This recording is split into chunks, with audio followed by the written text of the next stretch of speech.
First, let's talk about all of the types of weather models you might encounter when you're making a forecast.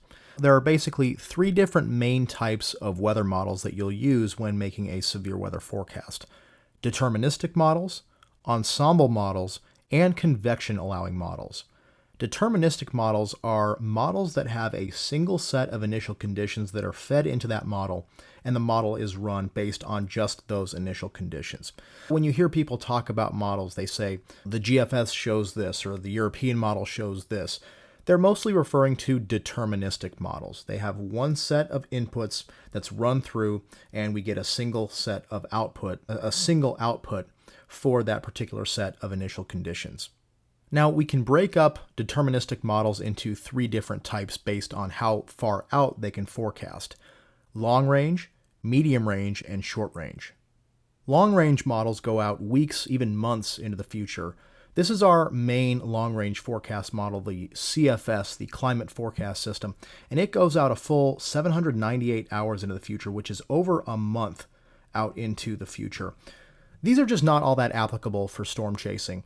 It's very difficult for models to really ascertain the details of a specific event more than a few days out from an event, and even that can get a little dicey. So the long-range models are forecasting for weeks, even months out in advance. So these are just not all that reliable at all. So we really don't use long-range models in storm chasing, targeting, or severe weather forecasting for that matter. Medium-range models only go out several days in advance, so they are much more accurate than your long-range models. The farther out a model goes from its initialization, basically when it starts, the more error that creeps into the solution. So the long-range models, the farther out you go, weeks and months in advance, that's just going to be a solution that has a ton of error at that particular range. We start to lose a little bit of that error when we get to these medium-range models, because we're only going out several days in advance. Now, still, the farther out you go from the initialization, the more error that creeps in. So still, these medium-range models start to be a little bit more erroneous more than 3-4 days out from the initialization periods. They should be used with a grain of salt. We're going to talk about a solution to this problem here in just a second. But it is an issue with the medium-range models, but they are a little bit better. And they do give us a good picture of the overall, at least the overall skeleton of a severe weather event, the mid and upper level flow pattern, the moisture, etc. Storm chasing is already tough. Learning alone makes it tougher. Discord community link in description. Now, the main medium-range models are going to be your GFS, which is the Global Forecast System, which you see here. That's our American model. And the ECMWF, the European Center for Medium Range Weather Forecasts model, also colloquially known as the European or Euro model. So these are our two main medium range models, the GFS and the Euro model. They both go out several days in advance, and they're going to have all of your main forecasting tools that you would want. They have your 500 millibar pattern, they have your 250 millibar pattern, so you can see that defluence aloft. They'll have the 700, 850 millibar pattern as well, down to the surface, your surface temperatures and pressures and dew points, etc. So all of these models are going to have basically all the tools that you would want forecast out to that several day period in advance. Short range models only go out a couple of days to a few days at most. The NAM model, which you see here, the North American model, is a short range model that only goes out 84 hours, which is 3.5 days. So the error in these short-range models is going to decrease compared to the medium and long-range models. Now, still, there can be a bit of error that creeps in, especially at the tail end of the time domain of these short-range models. But overall, they're going to give you the exact same things that the medium-range models do. The 500 millibar pattern, 250 millibar pattern, surface pattern, etc. Anything you would want, the model is going to be able to forecast out into the future in the short range. There's also the RAP model, which is short for the Rapid Refresh model. This is on a much shorter time scale, so this only goes out about 21 hours, and certain runs can go out a little bit longer, but 21 hours is basically the most that it's going to be able to go out, the RAP model in particular. So this is a very short-range model. This should be used maybe no more than a day out from a particular event, and this is actually in contrast to our other models, which go out in increments of 3 hours. So if you were to go forward on the NAM or the GFS or Euro, it only goes out in 3-hour increments, whereas the wrap model goes out in 1-hour increments. So it's on a much shorter temporal scale, which helps you see little changes and subtle changes in the overall progression of certain features in this model solution. Ensemble models take our deterministic models and basically run the initial conditions and the data that's put into the model with multiple different iterations. So basically, let's say you have the GFS. The GFS has a set of initial conditions, and the model is run based on that set of initial conditions. The Ensemble GFS would take those initial conditions and tweak them ever so slightly, tens, dozens of times, to get a bunch of different ensemble members that have slightly different initial conditions, and then the model will run all of those different iterations to come up with a bunch of different members and then average those members, average the solutions of all those members. So it actually gives us a little bit more accurate of a picture than just taking the deterministic GFS, for example, and taking that at face value. We actually get a bunch of different initial conditions, a bunch of different possibilities for those initial conditions that are fed into the model. And then we average the solutions from the model that's run off of all those tweaked initial conditions. For example, here is the GFS ensemble, or the GEFS, and these are all the different members that the ensemble has. So you can see there are 20 different members here. That means there were 20 different little tweaks to the initial conditions fed into the model, and that leads to forecasts that are just ever so slightly different from each other, especially the farther out you go into the forecast period. You can see here member 1 has not much over the country. It's a little bit difficult to see here, but you'll notice that this one has a nice big belt of flow there over the Northeast US. And then some of these, it's much weaker over there. And we have just slightly different patterns for every ensemble member. And then what is more pleasing to the eye for us is the average of those ensemble members. So this is the same model, the GEFS, the GFS ensemble. And this is the average 500 millibar geopotential height and wind. So it's basically just averaging the positions of all those height contours and all the winds, the wind intensity on each of those ensemble members, and putting it into one map as an average for us. It gives us basically a look like we're looking at any other deterministic model, but again, it's an average of all those ensemble members. So that helps to weed out the members that are a little bit out to lunch. Perhaps maybe one out of those 20 ensemble members is just way off. We can actually weed those out, and this comes up with a little bit of a better, more accurate solution for us than just looking at one particular deterministic output of a model. And the deterministic models, the deterministic GFS is a member within the ensemble GFS. So when we're looking at just the ensemble, or you're looking at just the GFS, that is one of the members within the entire GFS ensemble, whereas this is all those members averaged together. So this gives us a little bit more of an accurate look at the overall pattern. And you can look at all those things that we talked about before: the upper level pattern, the mid-level pattern, 500 millibars, 700 millibars, 850 millibars. We can look at the average dew point.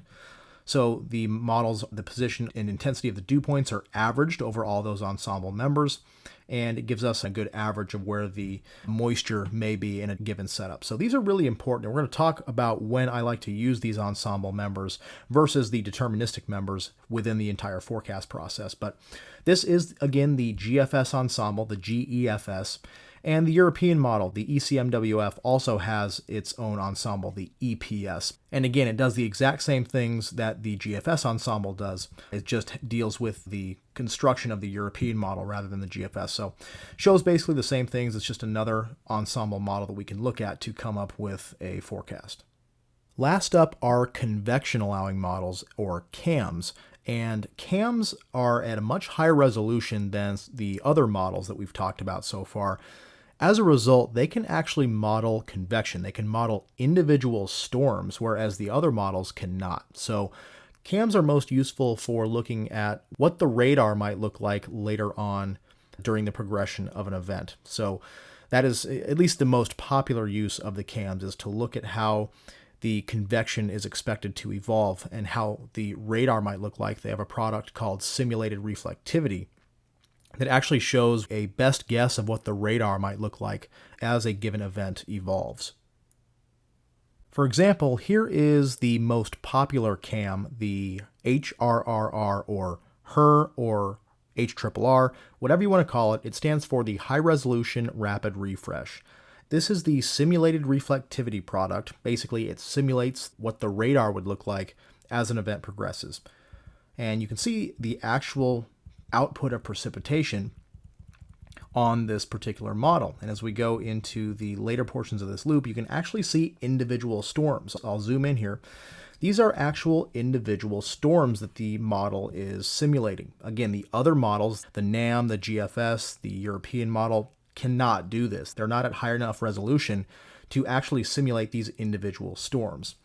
So you can see the characteristics of the radar reflectivity, and you can also see these little streaks, these dark streaks here. These are updraft helicity streaks, and most all cams print out these updraft helicity streaks. Basically, these show a storm is rotating, or in other words, a storm is a supercell. Remember, a supercell has a rotating updraft, and supercells produce our main severe hazards: tornadoes, hail, and damaging winds. And the updraft helicity tracks can actually tell us which storms within the cam output are rotating and thus may be supercells.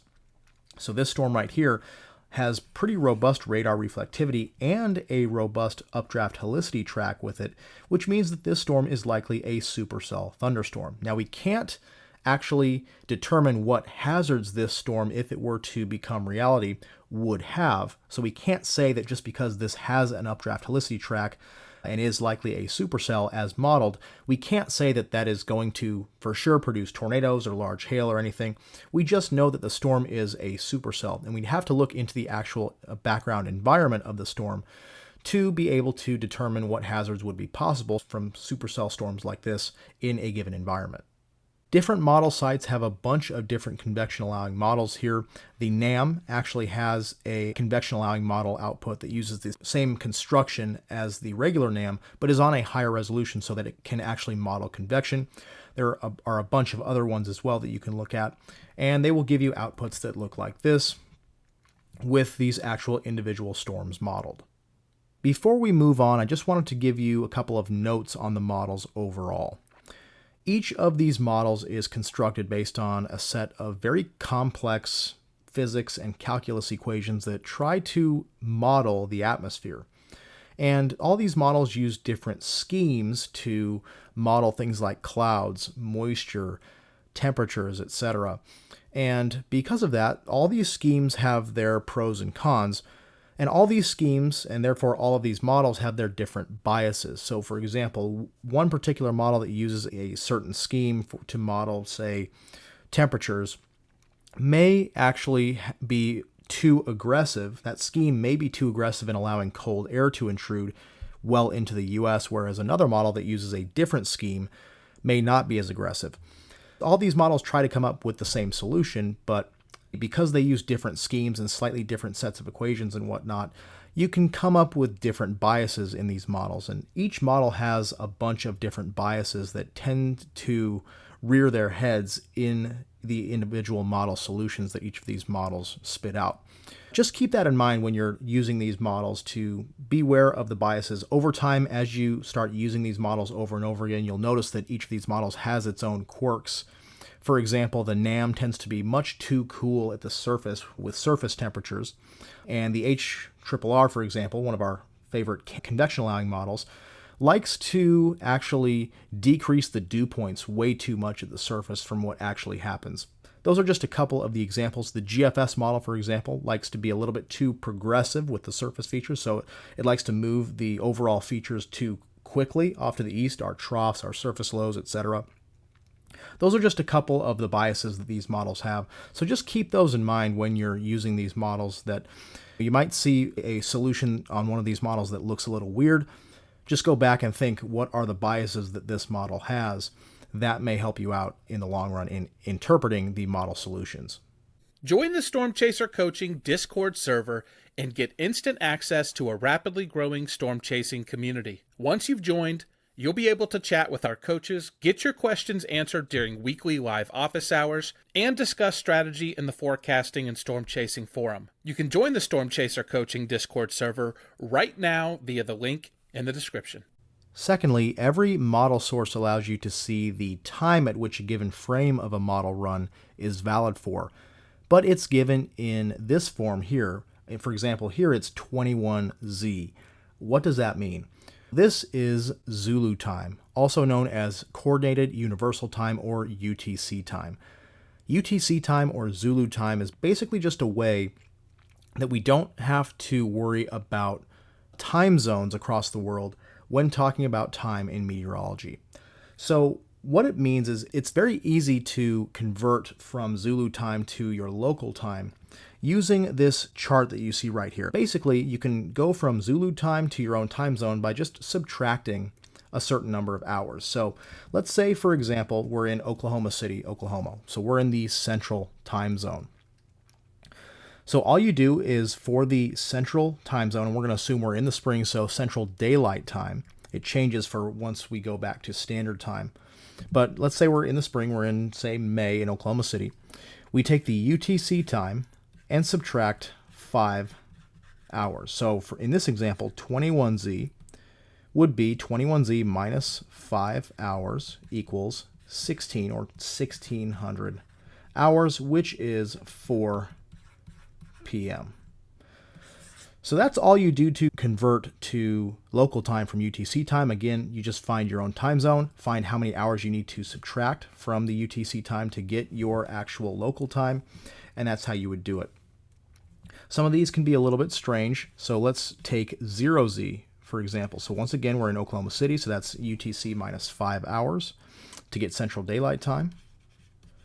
So 0Z, we would now go back into the 20s from there and then back into the teens as needed. So this would be 0Z minus 5 hours. So that would be 0, 23Z, 22Z, 21Z, 20Z, 19Z, or 1900 hours, which is 7 p.m. Obviously, again, we're going from 12 noon. So 19 minus 12 is 7. So that gives us 7 p.m. So 0Z always in central daylight time is 7 p.m. And it's always good to know when 7 a.m., 7 p.m., and the times in between are. So 7 a.m. and 7 p.m. are your most notable times, and that's always going to be 12Z and 0Z in the springtime when daylight saving time is on in the spring months in the central time zone. Height and wind average. And I'm also looking at the surface dew point average. So basically, do we have a trough? Do we have a robust forcing mechanism aloft that is going to be acting upon ample moisture?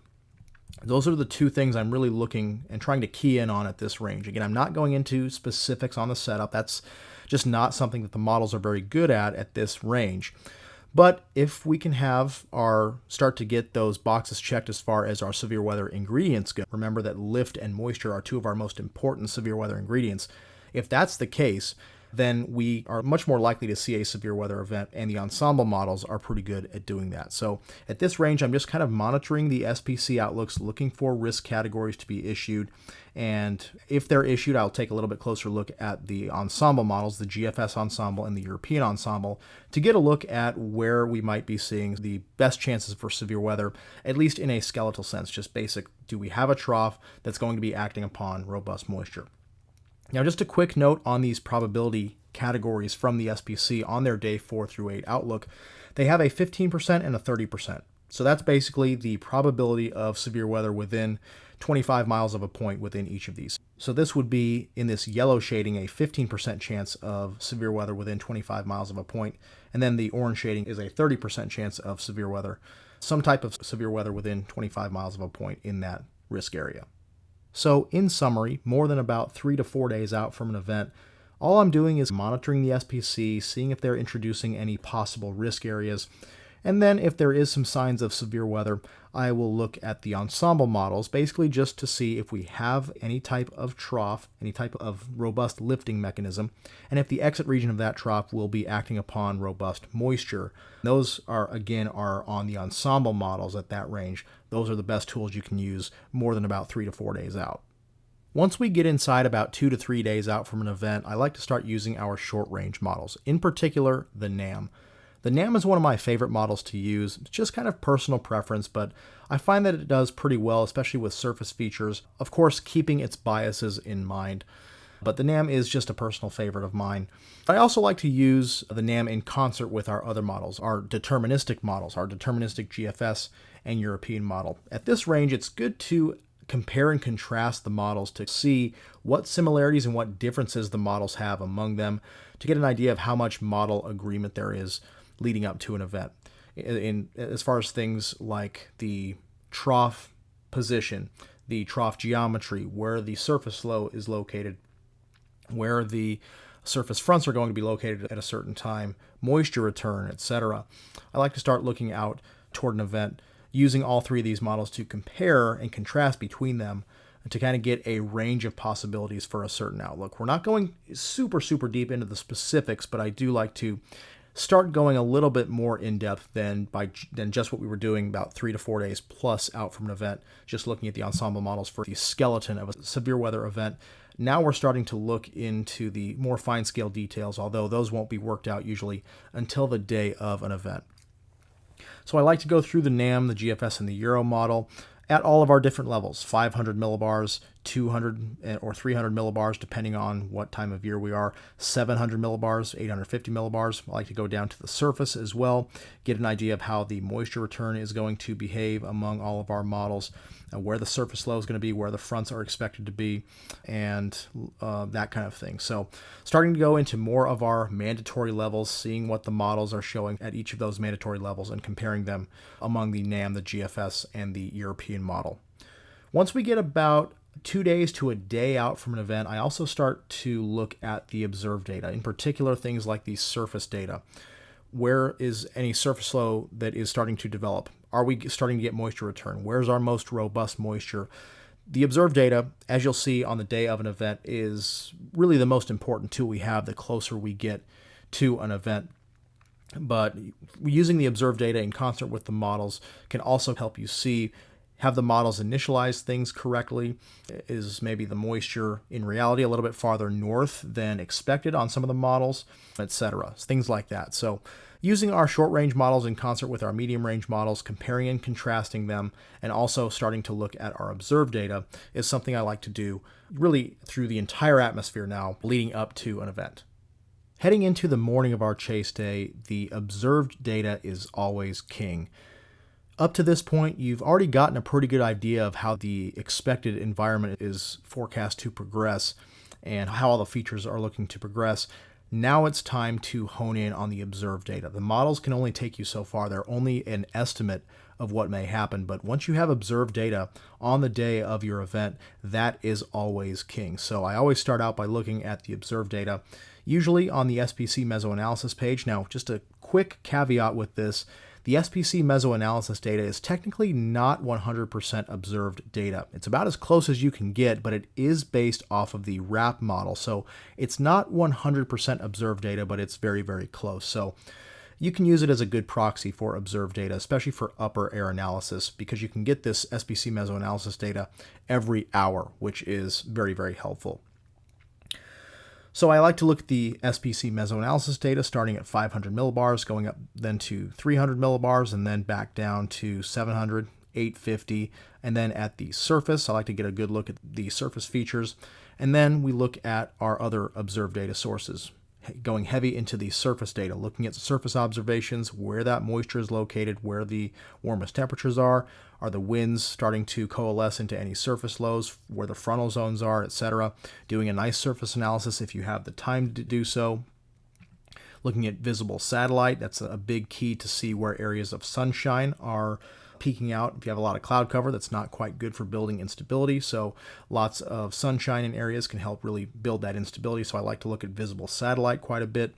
And also soundings. Soundings from the morning of an event across a region are very important. I also do like to look at our short-range models. I usually stop looking at our medium and long-range models by this point and really hone in on short-range models like the NAM. The NAM can at least give you a decent picture of how things will progress going into the next few hours. And I also like to look at our CAMs, but taking them with a grain of salt. The CAMs have their biases for sure, and so it's always good to look at the CAMs toward the end of your forecast as sort of a check your work type of thing. Make a forecast using the observed data. You're trying to hone in on a target now, so make a specific target forecast and then use the convection-allowing models to check your work. I like to use all of the convection-allowing models, including the HRRR, the WRF ARW, the NSSL WRF, using them all as one instead of just looking at one particular model like just the HRRR. That's not a good way to use the CAMs. You want to be looking at them on the whole to see if they have some agreement among them, and then compare that sort of shared solution to your actual forecast. If the CAMs are supporting your forecast, that's great. If they're not, maybe you want to look into why that's the case and maybe go back and see if you might have left something out of your forecast. So on the morning of an event, the observed data is always king. You always want to make a good target forecast using the observed data and your knowledge of meteorology, and then you can use the models to hone in that forecast, see how features are expected to move throughout the day, and that can help you in that regard. And then the CAMs can give you a decent picture, a decent guess at what things might look like on radar later on in the event. So that's going to do it for this episode on the forecast process. In our next episode, which will be the final episode of this module, we're going to focus in on the actual chase. What you should do, what you should be watching while you're en route to your target, how you can adjust your target based on the observed data. What you want to see is when a storm is maturing as far as storm features go, some basic storm spotting tips, some basic radar features that you can look for when you're analyzing a storm, and some navigational tips that you can use when out in the field. Remember to check out those links in the description below, and then watch another video.